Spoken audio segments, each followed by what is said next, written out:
Qu'est-ce qui est arrivé à Macron? Il a perdu la tête. Il veut envoyer des troupes françaises lutter contre notre armée. Il ressemble à un coq gallois, un coq de Gaulle. Et avec ça, il a effrayé tous les Européens. Comment réagir à cela?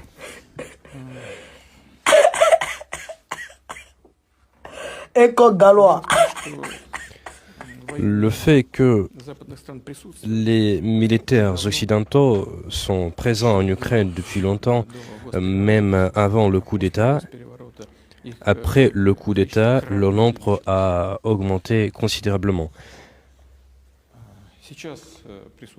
Ils sont présents directement, ils sont conseillers, ils sont présents en tant que mercenaires étrangers et ils subissent des pertes. Mais si il s'agira de contingents militaires officiels des États étrangers, je suis convaincu que cela ne changera pas la donne sur le champ de bataille. C'est très important. Tout comme la livraison d'armement ne change pas la donne sur le champ de bataille. La deuxième chose, cela va entraîner des conséquences géopolitiques sérieuses. Parce que si, par exemple, l'armée polonaise entre le territoire ukrainien pour, comme on le dit, protéger la frontière entre la Biélorussie et l'Ukraine, ou dans d'autres endroits, pour libérer les contingents militaires ukrainiens qui pourraient participer aux actions de combat sur la ligne de contact, je pense que les troupes polonaises ne partiront jamais. Voilà ce que je pense. Parce qu'ils ont l'intention de récupérer ces terres qu'ils considèrent comme les leurs sur le plan historique et que M. Staline a pris de la Pologne et a transmis ces terres à l'Ukraine. Ils veulent récupérer ces territoires et si les unités polonaises entrent ces territoires, ils ne partiront jamais. Mais dans ce cas-là, d'autres pays peuvent suivre l'exemple de la Pologne, ces pays qui ont perdu une partie de leur territoire à l'issue de la Seconde Guerre mondiale. Et je pense que les conséquences géopolitiques pour l'Ukraine, même du point de vue de la préservation de sa souveraineté telle qu'elle est, ces conséquences seront visibles à l'œil nu.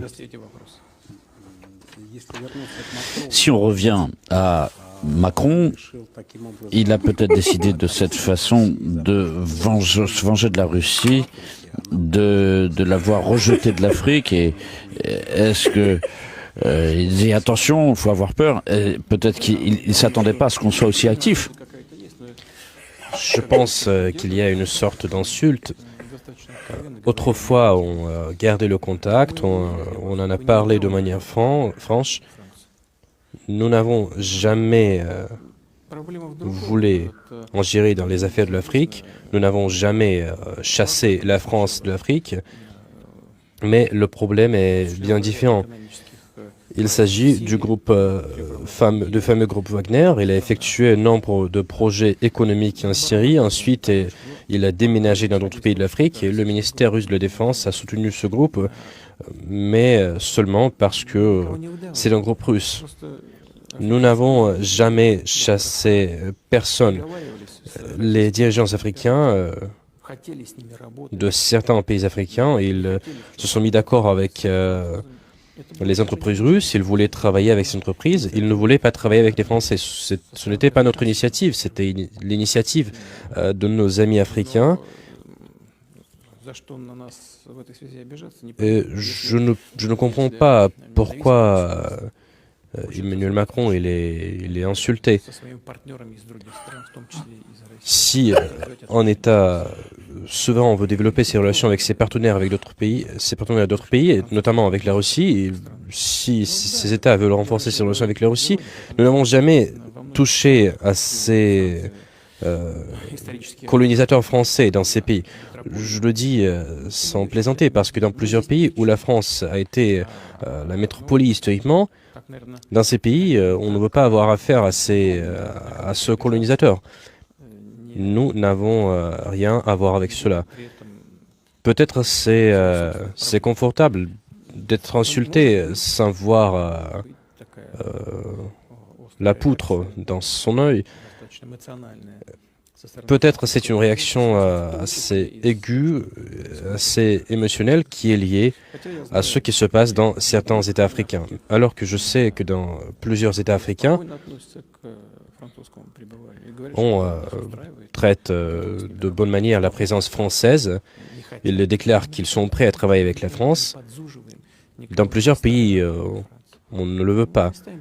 Nous ne poussons personne à s'opposer à la France. Nous n'avons pas de tels objectifs. Et pour être franc, nous n'avons pas de tels objectifs à l'échelle nationale, à l'échelle de l'État russe. Nous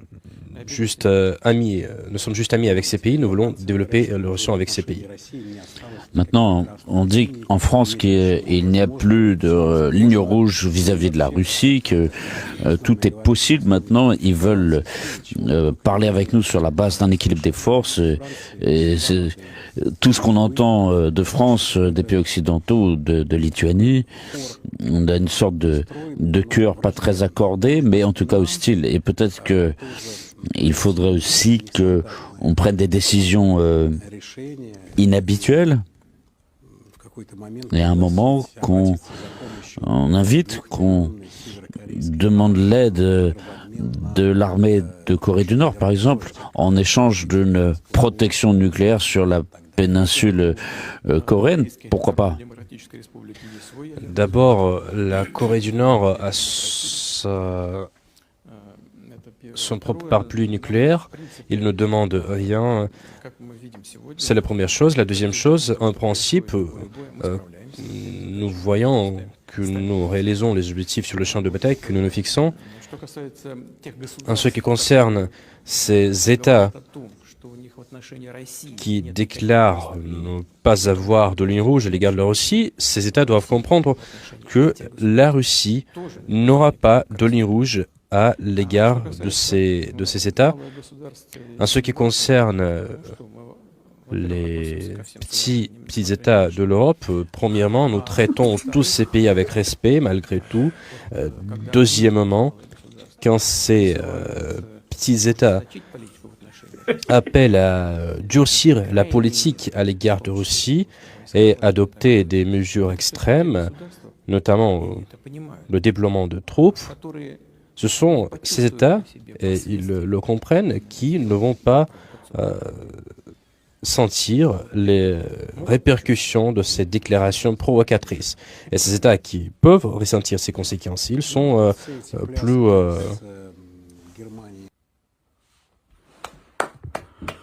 Camarade, vous avez entendu, on dit Macron ressemble à un coq gaulois.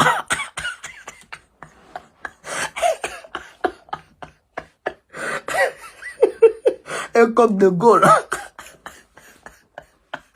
Non, les journalistes russes sont trop forts. Les journalistes russes sont nerveux. Hein. Coq gaulois. Quand il est à la tête de Macron, quand il est à sa tête, il est à son cou, vraiment, il est sur un coq.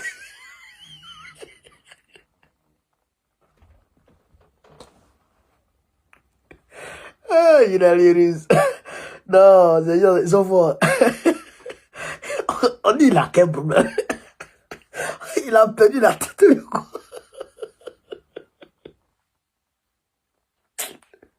Non, c'est grave.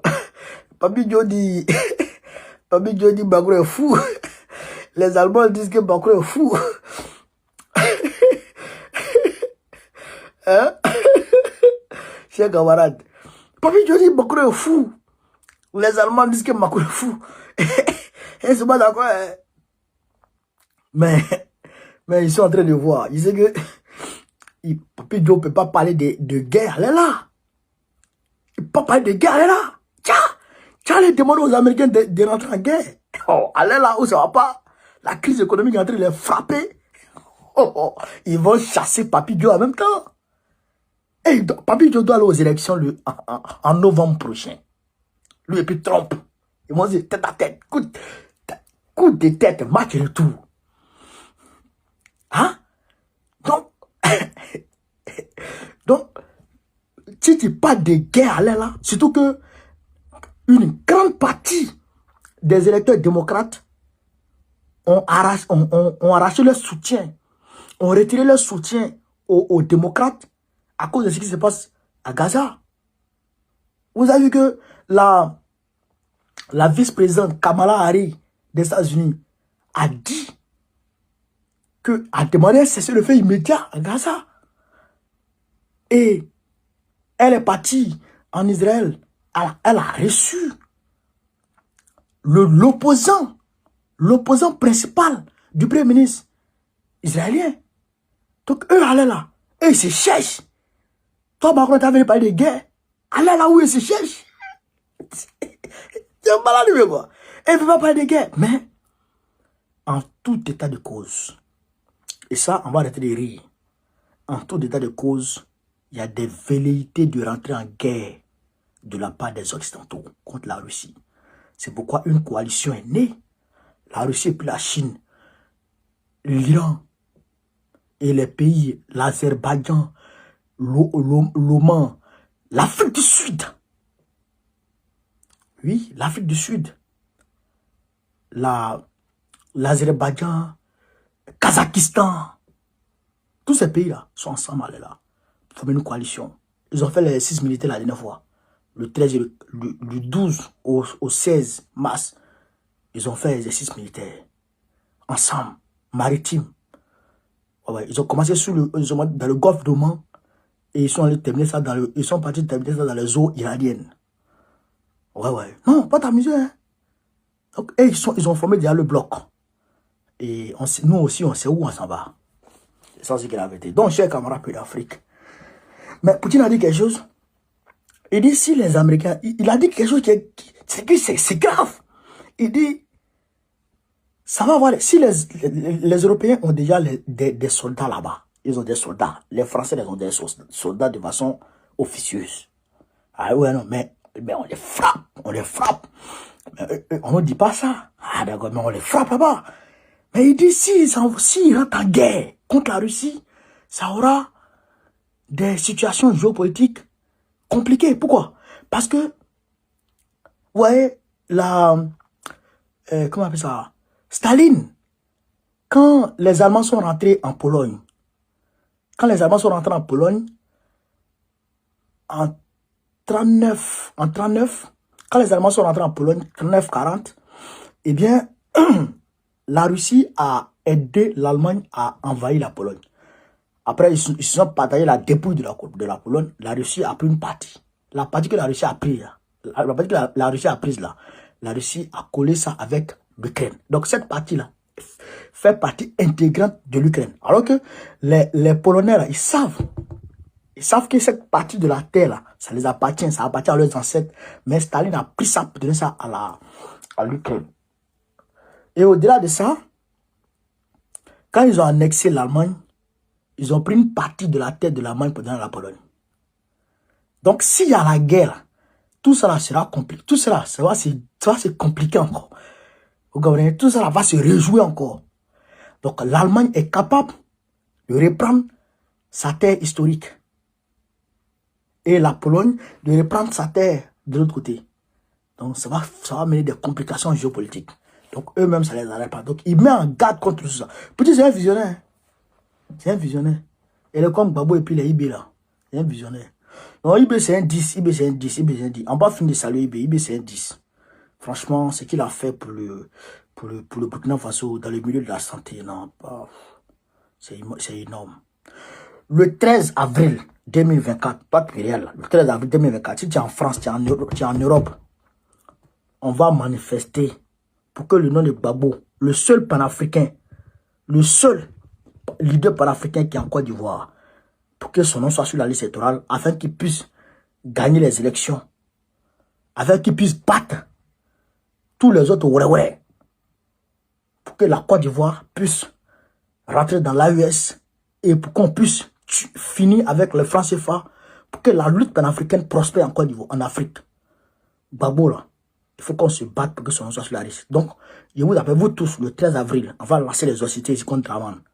Le 13 avril, place Trocadéro, métro ligne 9, ligne 6. Nous tous, on se croise là-bas pour manifester. On va marcher jusqu'à l'ambassade de Côte d'Ivoire. Vous avez compris? Vous avez compris? D'accord. Vive l'Afrique libre, vive le panafricanisme, vive tous les présidents panafricains, vive la paix dans le monde.